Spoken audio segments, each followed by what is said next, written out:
Hey everyone, it's Rich Bennett. Can you believe it? The show is turning 10 this year. I am so grateful for each and every one of you who've tuned in, shared an episode, or even joined the conversation over the years. You're the reason that this podcast has grown into what it is today. Together, we've shared laughs, tears, and moments that truly matter. So I want to thank you for being part of this journey. Let's make the next 10 years even better. Coming to you from the Freedom Federal Credit Union Studios, Harford County Living presents Conversations with Rich Bennett. Slow pitch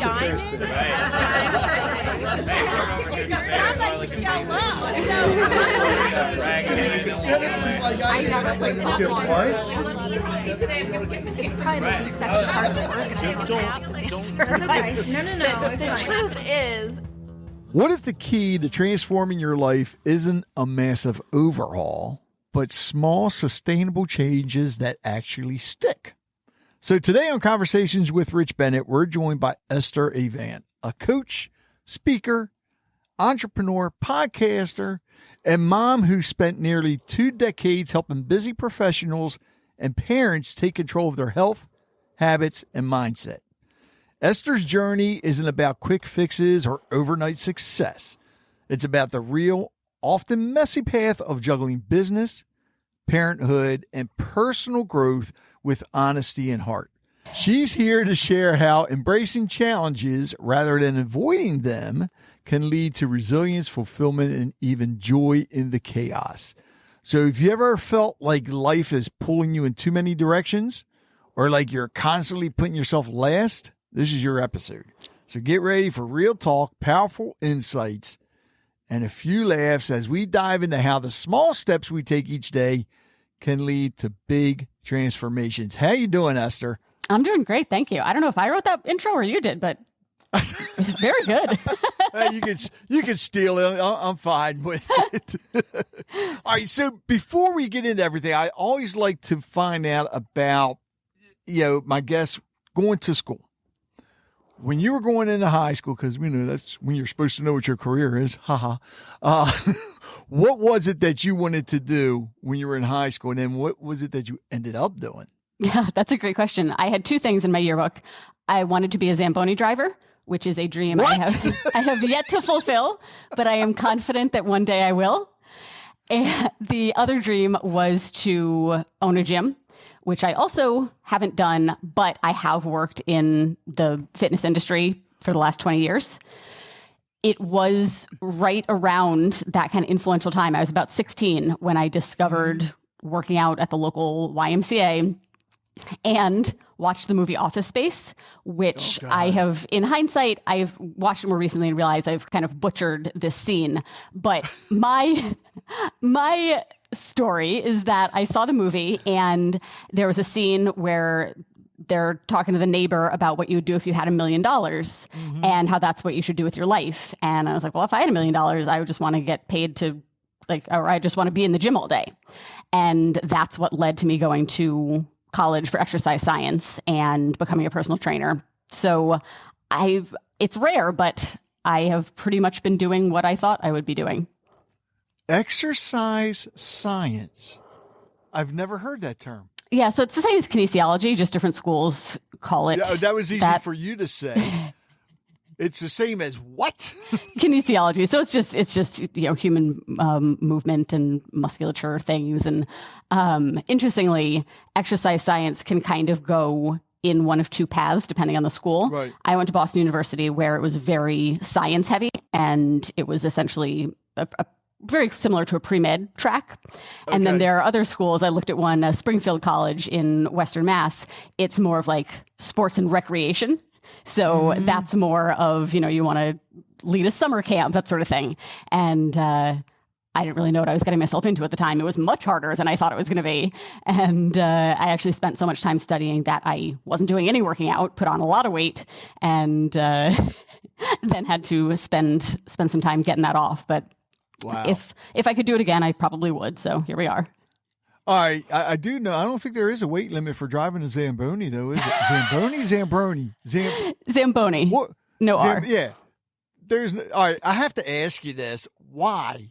Why did you want to be a Zamboni driver? I don't know. A hockey fan or what? Not particularly. I grew up in Maine, so okay. I mean, I guess I saw some Zambonis. We didn't. No, you know what? There was an indoor rink, so we probably went ice skating a few times, and I was like, that thing with sort of wheels looks kind of cool, and yeah, that's it. Just kind of an unfulfilled childhood dream, I guess. But now that we're talking about it, maybe I'll bump it back up on my priorities list. At least just to try it. Yeah, exactly. I figure. I mean, it does look like it'd be fun. It looks fun, and it doesn't look that hard. It seems like you just got to turn a little bit, and yeah. I mean, if you slide on the ice, isn't that normal? Right, and you're not going fast enough to like go through any sort of barrier or anything. So yeah, I think I'm qualified. I would try it. I think it would be a blast. Why not? Yeah. All right. So I love the fact that, and I didn't mention this in the introduction, because with you balancing parenthood and, small business and all that, also a military wife. So how is it that you are able to balance all of that? And for those of you listening, you have spouses, but there is a huge difference between a spouse and a military spouse. Yeah. I'd say, the balance is probably precarious a lot of the time. Yeah. It depends when my husband's gone. My focus is primarily on my son and being kind of steadfast for him, knowing that it's hard when a parent is gone and you can't just talk to them and see them whenever you want. And it also allows me more time to, when he's at school, especially to focus on my career, which I've always maintained is really important to me. When I first met my now husband, I was working in person at gyms. And when I realized I was going to be going wherever he went every few years, I knew that I didn't want to be starting over at a gym every time we moved. It takes a long time to build up a clientele and get yourself fully booked. And then by the time you have, now you're off to the next place. And that didn't sound good. And that was kind of the early days of online coaching. Right. And I saw these other trainers and thought, they're no better educated than I am. They're no smarter than I am. Surely if they can do it, I can. Much harder than I thought it would be. But bringing my business online is part of what has allowed me to keep a, kind of a family, a personal, and a work balance, knowing that I've been able to shape that around what time zone we're in and what my availability is like. And it just doesn't have a lot of the challenges that a traditional kind of in-person career would. All right. So, and with the stuff you're doing virtually, is that strictly coaching? I guess you could speak too, because there are a lot of virtual platforms where you can do speaking. Yeah, I'm actually, with the publication of my book at the end of last year, I've started getting more into speaking. I've been coaching for a really long time. So personal training kind of led to my getting certified in nutrition coaching, realizing that just talking about exercise isn't really serving people's needs. I needed to be able to talk about nutrition as well. And then from there, I really started getting passionate about human behavior in general and behavior change specifically. That is one thing to know all the stuff, which most of us know more than we might let on. It's a completely different thing to actually do those things. Right. And that's kind of the meat and potatoes. So, there's tens of thousands, if not millions of workouts out there and meal plans and eat these superfoods, not that.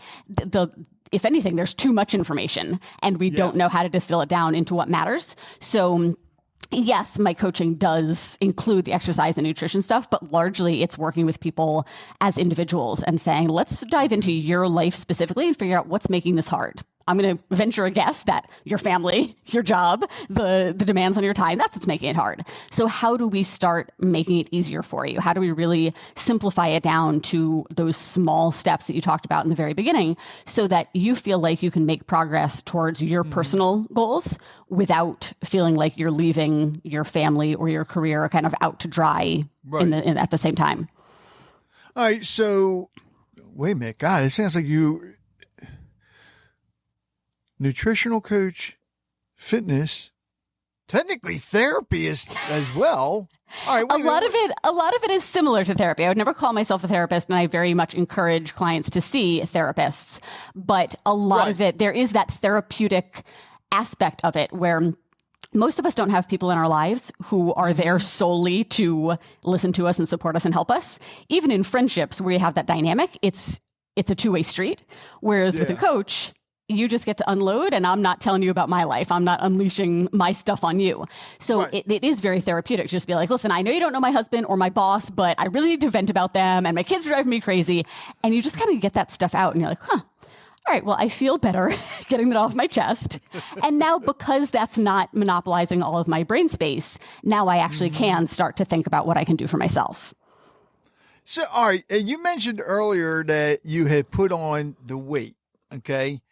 So when it came time to take the weight off, and I hope you understand my question here, were you able to take it off because of a diet or because of dieting? And when I say dieting, I don't, because you have your different diets out there, but like me, I say I'm dieting, counting calories. Mm-hmm. I can still eat the stuff that I love, but I'm counting the calories. And I think that's a difference between a diet and dieting. So which was it for you that you did? Or was it a combination? That's a great question. So I was very young. I'm in my, I guess, late teens, early 20s. I didn't have any of the nutrition background that I now have. Mm-hmm. So I was like, kind of your average person, just kind of grasping at straws. In hindsight, it is very obvious to me that the lack of exercise and the diet of cheap beer and late night pizza was the culprit. So really just kind of reversing those things would have done the trick.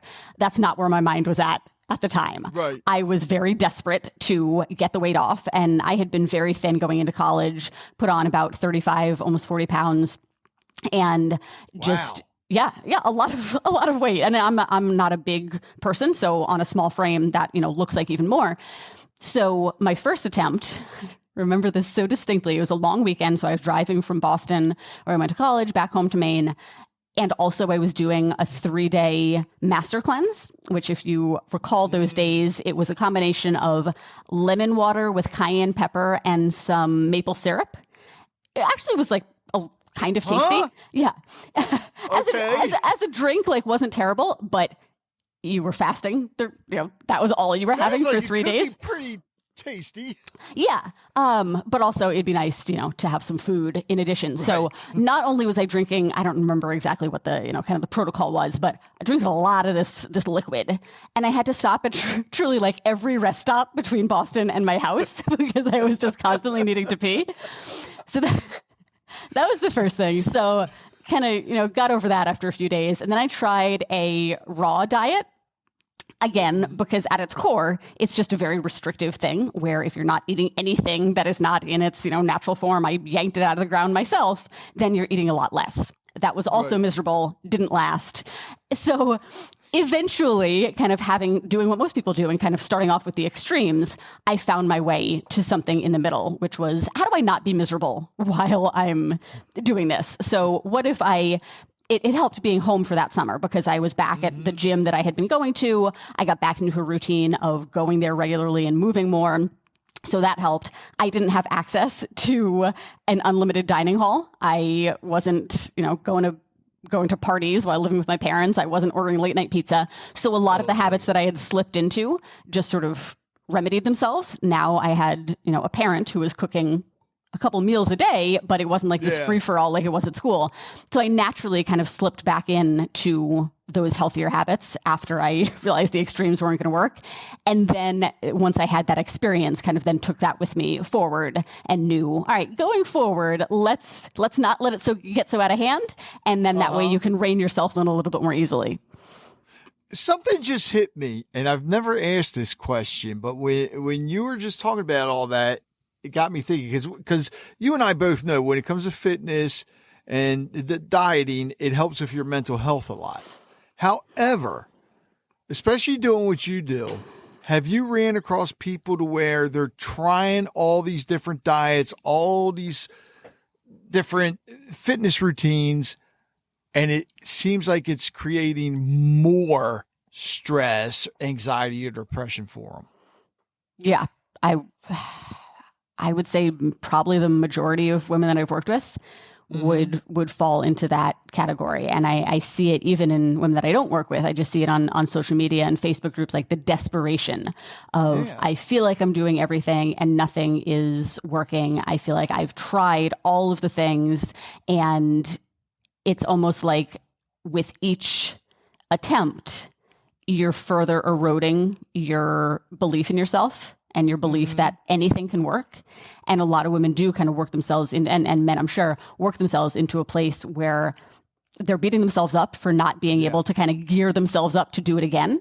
But if you think about it, it's like, of course you don't want to do it again. Look at these past experiences that were miserable and also didn't work. Why would you want to subject yourself to that again? And a big part of helping people see things differently is just starting with belief and reminding people, like, you may not believe in yourself right now, and understandably so after, the evidence that you've kind of been collecting, but I believe in you as an outsider, just from, because you are inherently a worthy person. I believe that you can do this. And it just helps people start to kind of borrow that belief and say, like, well, all right, if they believe in me, like, maybe I'll entertain the possibility that it could be true. And then we just work on really gradually repairing that kind of reputation with yourself, where the longer you say you're going to do things and then don't follow through and do them, the more often you do that, the less it matters what you say, because you just don't believe that you're going to do it. So taking those really small opportunities to follow through and prove to yourself, I am trustworthy, then you feel like it's possible to tackle the bigger things. Do you find that sometimes if they change one of those diets and try something different, that helps as well? And even with their fitness, because, I mean, and I'm sure your husband hears this, in the military, they teach you when you're working out, no pain, no gain. Now, when you get my age, you say that to the doctor, he says, no, pain means stop. But it used to be before where, I could be sitting there working with weights. That's not the exercise for me now. It may be the walking or the resistance tubes or something else. Do you find it hard to convince people, especially if they're in that state of mind where they think that no matter what they're doing isn't working, that it's harder to convince them to try something different? Yeah, there's a lot of that kind of stubborn, well, this is what's worked for me before, so I'm going to try it again. And then, kind of you're talking in circles there, because it's like, well, if it worked for you before, then you wouldn't be here now. And it's like, how many times are you going to do Weight Watchers? And, if the goal, I used to work in corporate wellness, and it was when Biggest Loser was kind of in its prime. So we would host a Biggest Loser challenge for our members, and the same gentleman won it 3 or 4 years in a row. And I remember him saying, I'm really good at losing weight. I'm just not good, or I'm just as good at putting it back on. Right. So if your goal is to just lose weight, sure, keep going back to Weight Watchers or whatever the thing is that helps you get it off. But if your goal is to then keep it off, maybe you want to take a step back and analyze, is it doing that for me? Because it's not. Right. But it's a tough sell. Even when something isn't working, it's still familiar. And I think it's tough to get people to venture into the unknown, even if he's an outsider, know they're going to be a lot more successful. It still feels scary and uncomfortable. Yeah. So I think what helps is just kind of the reminder that you don't really have anything to lose.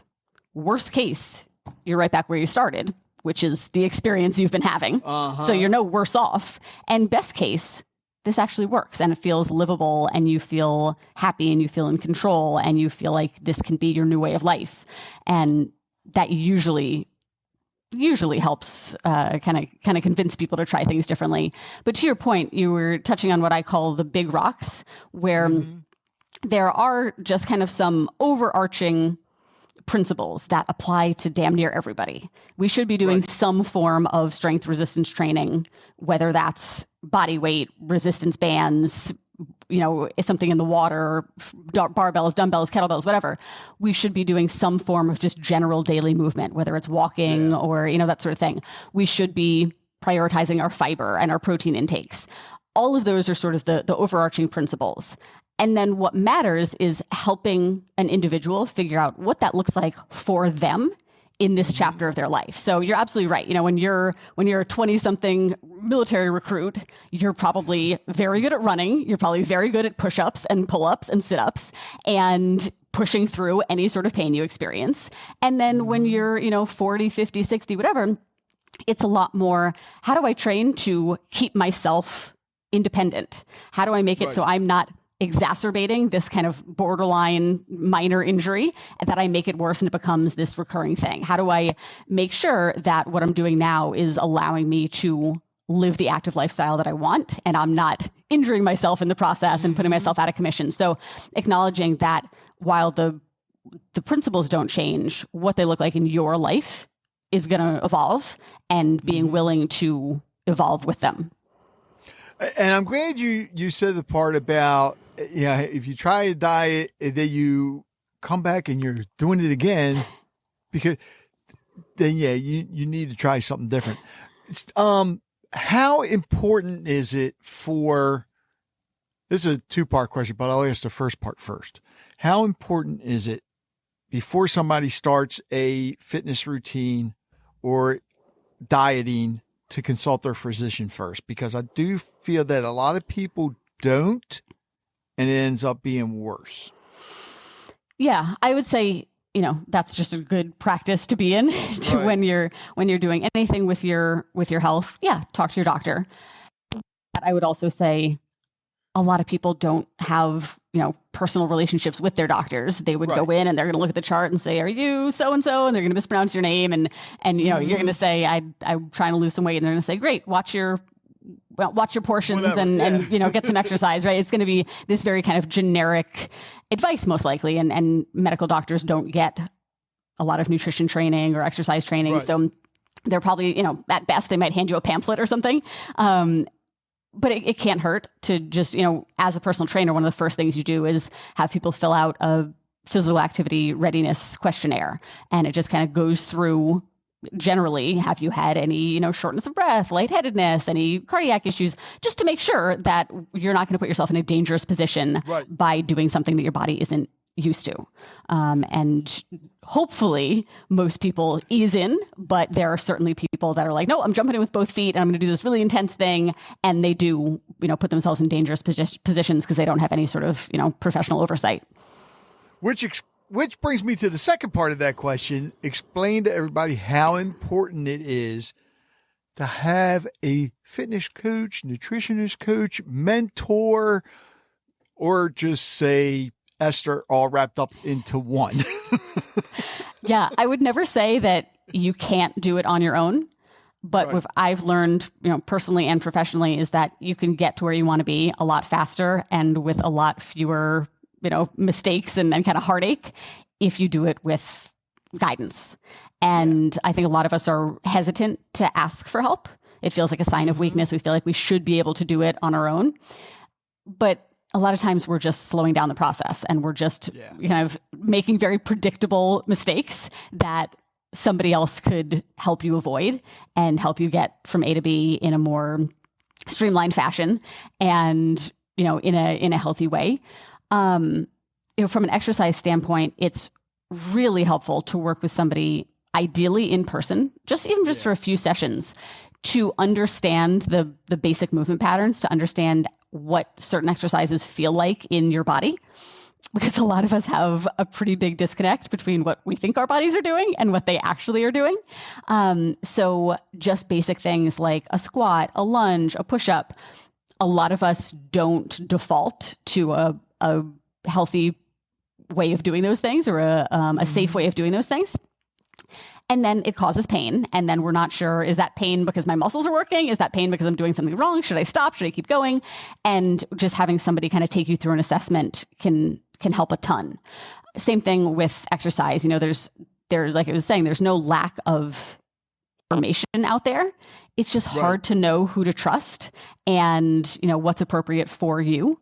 So it's so helpful to work with somebody who's going to look at you as a unique individual instead of these kind of generic blanket, here's a 1,500 calorie meal plan, or here's a vegetarian meal plan, or here's a workout for fat loss. All of those things may be fine for some people, but are they are they fine for you? Are they optimal for you? And are you actually going to be able to do those as they're intended? And if the implementation of them is going to be an issue, that's where somebody coming in alongside you can help and say, all right, so we've got the bones, but what does that actually look like? When are you going to do the workout? When are you going to prep the food? And helps you sort of take what looks good on paper and apply it to your real life. Right. You're listening to Conversations with Rich Bennett. We'll be right back. Ever been caught off guard by a sudden heat wave or cold front? We've all been there. That's why I'm excited about our sponsor for this episode, EcoCool HVAC. Veteran owned and rooted in Harford County, EcoCool HVAC is your go-to solution for all things heating and cooling. Whether you're battling summer's heat or winter's chill, they've got you covered with their top-notch heating and air conditioning services, and even pool heating solutions. Stephen Crodell and his qualified team ensure rapid response and meticulous attention to detail. It's not just about providing a service. It's about caring for the community. Their motto, when you call, they care, and they're there. If you need professional, reliable HVAC assistance, dial EcoCool HVAC at 443-324-9714. Again, that's 443-324-9714, or visit ecocoolhvac.com. Again, that's ecocoolhvac.com. Here's to comfort all year round, thanks to EcoCool HVAC. All right, which brings me to my next question. Because there's two things I want to really hit on. The book, To Your Health. Why did you decide to write it? And for those of you listening, okay, I'm going to say it right here now. Esther knows her shit when it comes to fitness and dieting, because if she didn't, then her book would not have won awards, and it has won awards. So why did you decide to write the book To Your Health? Thank you. It is very cool to have written a book and for it to have been a bestseller and to have won awards. It's like all very surreal. I've got my emotional support copy right here. I like that. So I she wrote even it. had a leash on it. No, I'm joking. Like I said, I've been doing this a long time. I've been doing it almost 20 years, and I've seen how the majority of people are struggling with the same things, and everybody thinks that there's something wrong with them. And I wrote it for the, women specifically, but, everything in it applies to men and would probably be pretty relatable as well. But who are tired of this endless dieting, of struggling and feeling like I'm on and then I'm off, and I just feel like I'm failing at this and like probably everything else in my life, and feeling like I know what I should be doing, but I'm not following through, and my plate is so full and I don't recognize my body and I just want to feel better. It's written for my mom, who passed away when I was in my mid-20s and who struggled with her weight. And, I saw her doing Slim Fast diet and Weight Watchers and just knew there was so much more to her than the fact that she wanted to lose some weight. And my coaching has always been really compassionate and really empathetic and understanding that you're trying.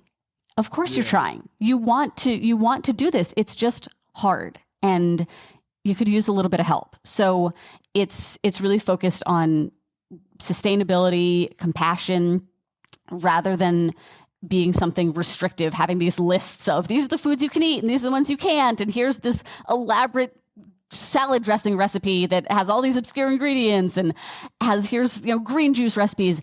It's focused on your lifestyle and helping you develop consistency, commitment, confidence, focusing on the most impactful behaviors that are going to make the difference and move the needle for you. Shifting away from kind of the shame and the all or nothing thinking, and helping women just take ownership of their health, so that not only do they experience the health benefits, but the recognition that like everything you become and cultivate in pursuit of your health goals then spills over into the other areas of your life. And you're noticing that you're better equipped to thrive in your career. You're more present for your family, all because you decided it wasn't selfish to focus on yourself first. So that's who it's for, the women that want to get off the roller coaster and do this, kind of once and for all. How long did it take you to write? That's really interesting. The actual writing itself was about 6 weeks. So yeah, I know. So like a coach, I found a coach. I realized I'm entering into a domain I know nothing about, and I could stumble around in the dark for an eternity and eventually maybe come up with something, or I can find somebody who knows what they're doing, who has a roadmap I can follow. So I followed kind of a format of just kind of brain dumping onto note cards first, and then putting with and outlining kind of the chapters. Very old school. I still have the stack. I don't know what I will ever do with them, but started with that. And then we were stationed in Germany, and we were about to move back to the US, and I knew that we were going to have a pretty tumultuous couple of months. So I wanted the rough draft done before we moved, which, backing myself up, I did 2 90-minute sessions a week for 6 weeks. And the book is roughly, I can't remember exactly how many, it ended up being roughly 12 chapters, maybe a little bit more. So it ended up being, I wrote basically a chapter per session. And then I had this really terrible rough draft, and I left it alone. We moved to the US. I signed up for a program that would include sessions with an editor, and I knew I can't give this editor this version. So while we were living in hotels, we had just gotten to San Diego. We didn't have a house yet. I was waking up at 4 a.m. and I was sitting in the hotel bathtub without the water, with my computer. It was just the only, I had a 4-year-old son.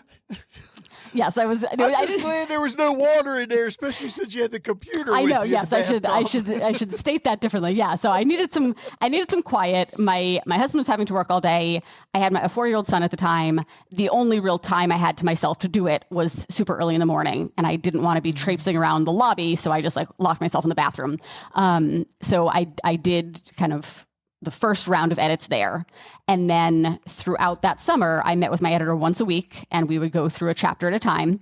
And I just was very steadfast with my goals of I will not go to another session with her having not done my previous homework. So I'm not going to get behind and have to do all of this editing at the end. So I was really diligent. So that was February to March is when I did the writing.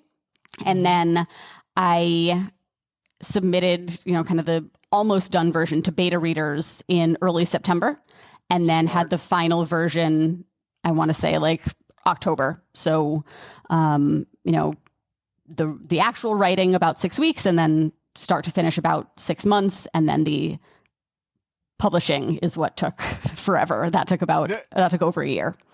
Now, you self-published, or did you No, go through a publisher? I went through a publisher, which I don't know if I would do again. But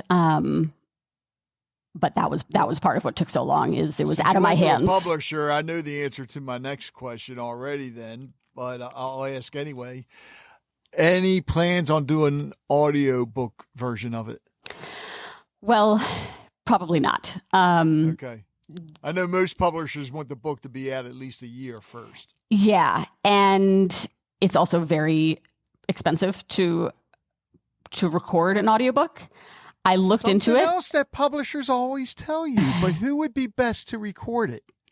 Well, yes, I would record it myself. But even, you want good audio quality, so you'd have to rent studio space, things like that. So I just started kind of running the numbers on how many audiobooks I would need to sell to even break even on that.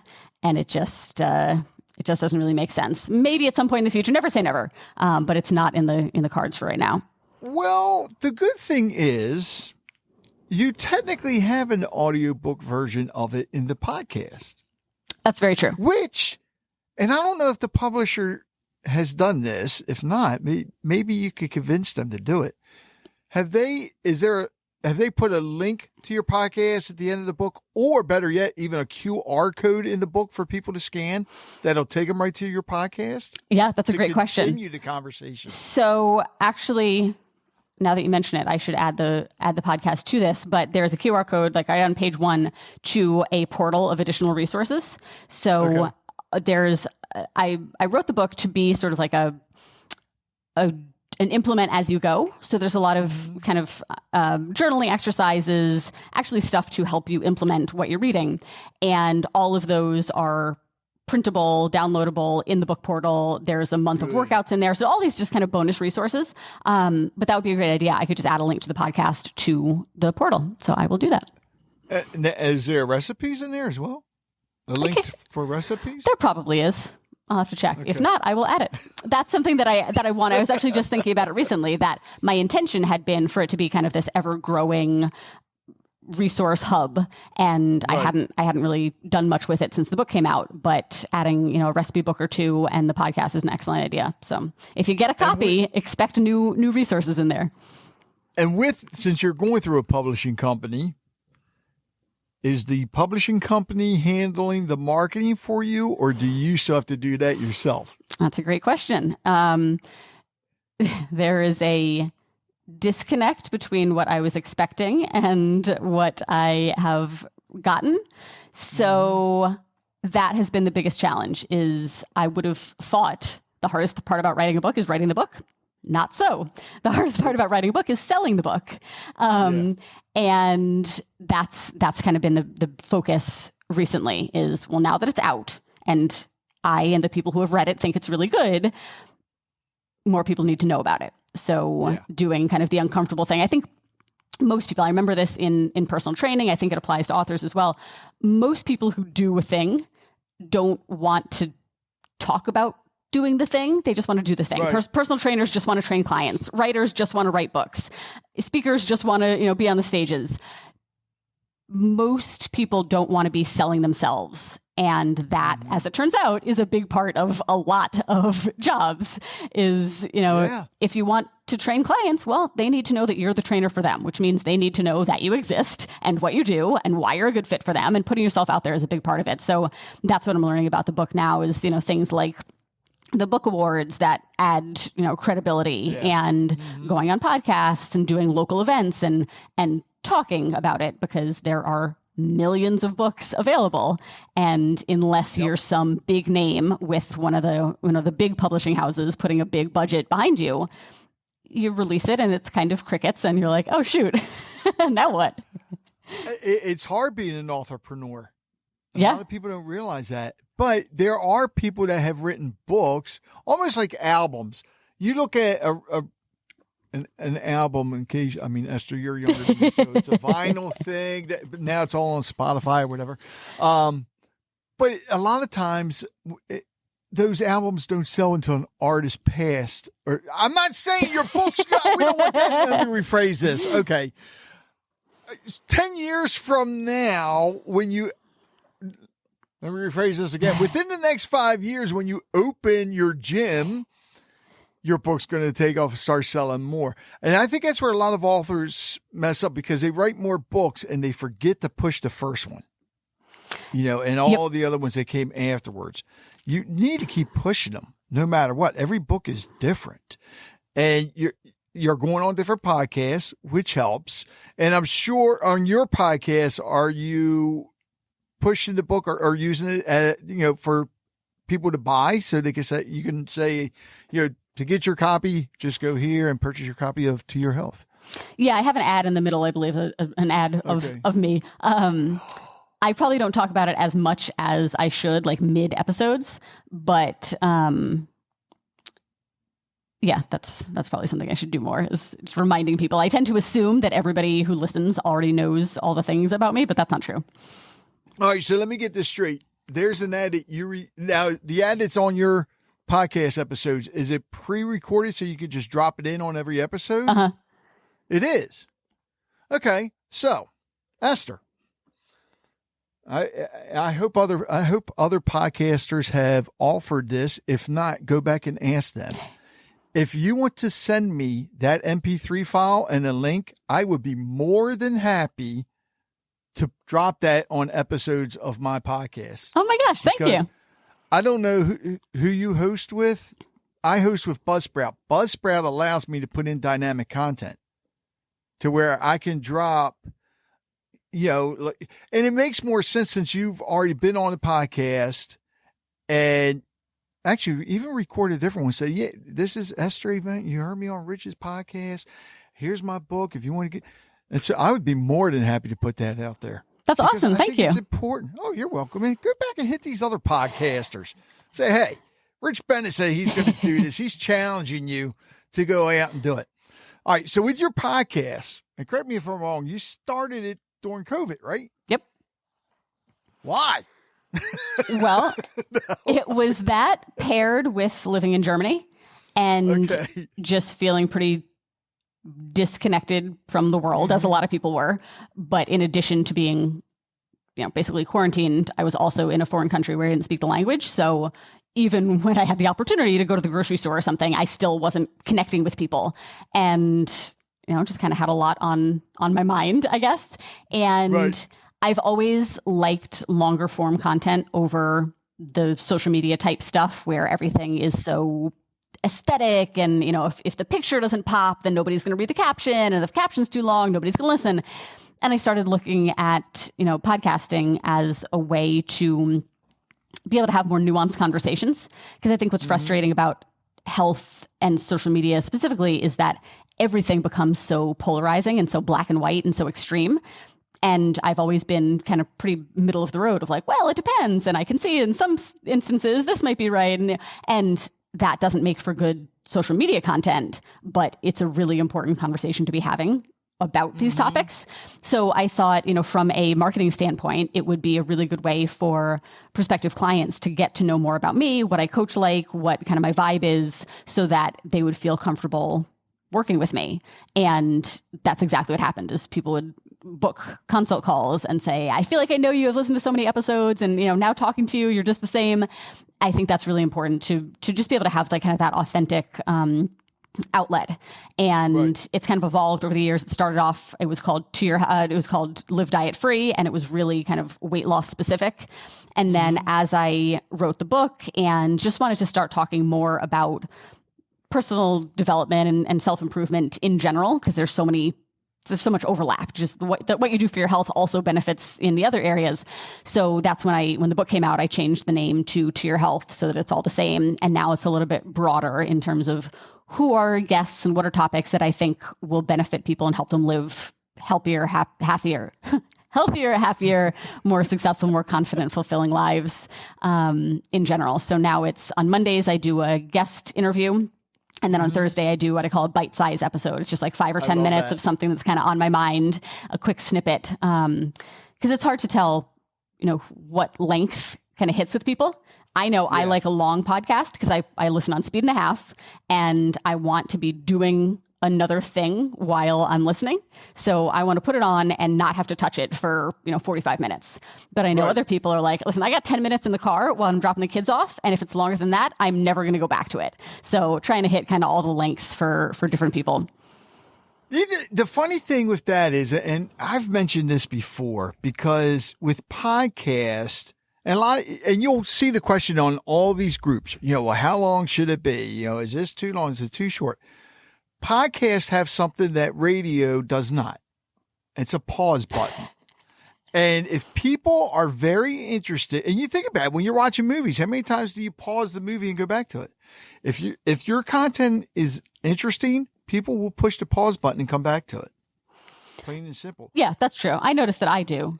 For the most part, although there are times, like I'll notice if I get most of the way through an episode and then I have to pause for whatever reason, I'm not as engaged when I come back. Like I'll finish it out, but I'm not as like focused on it as I was in the initial one. So I do think it loses some of the effect if you're breaking it into, these 7-minute chunks throughout the course of the week. Is like you're still getting the information, but not with the same kind of punch that it would be if you listen straight through.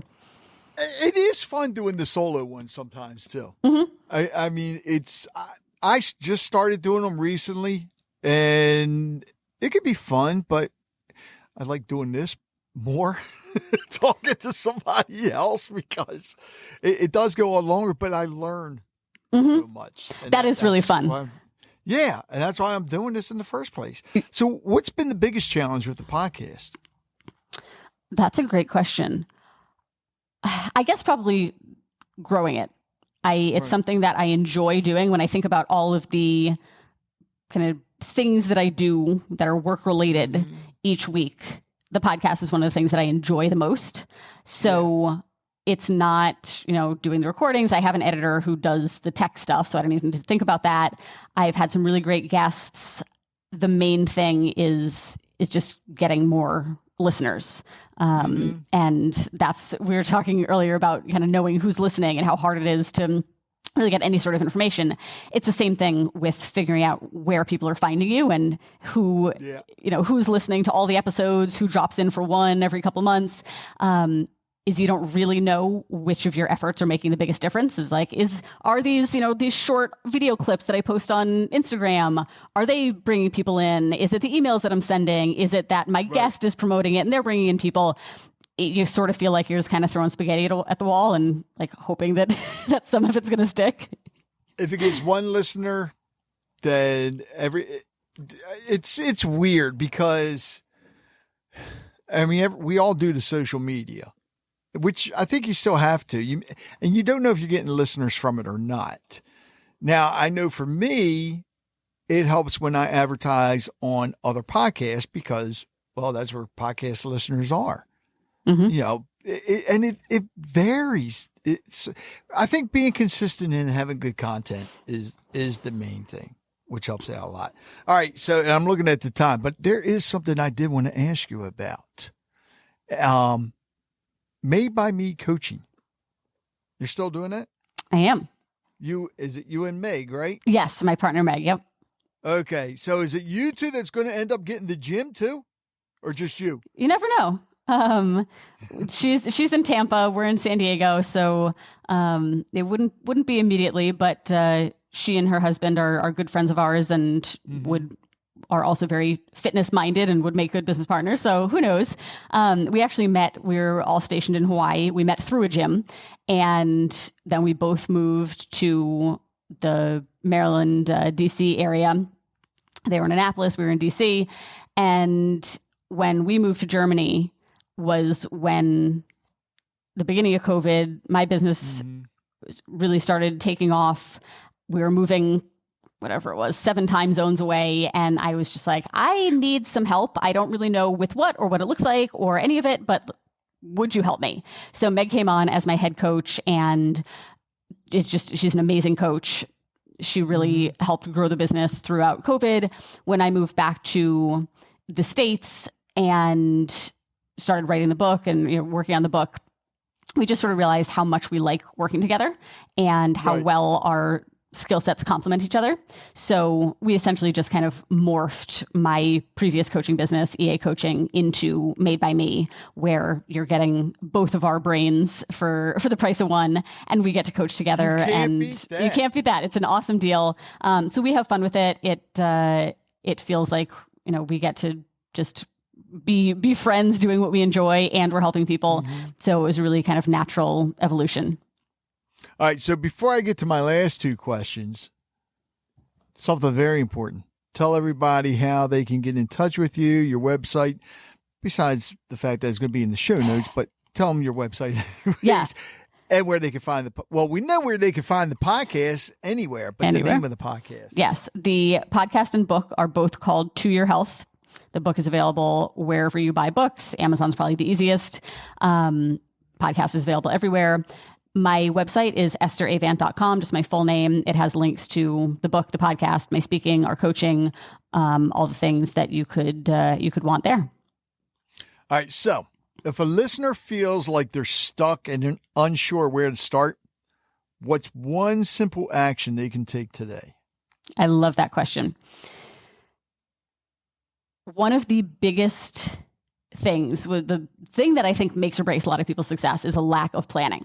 So without knowing anything about what time it is today, what you've already done today, what I will say, the number one thing that you can do today is make yourself a plan for tomorrow. This does not need to be this elaborate thing. I'm not talking map out every 5-minute interval. Take 5 minutes at in the back half of today.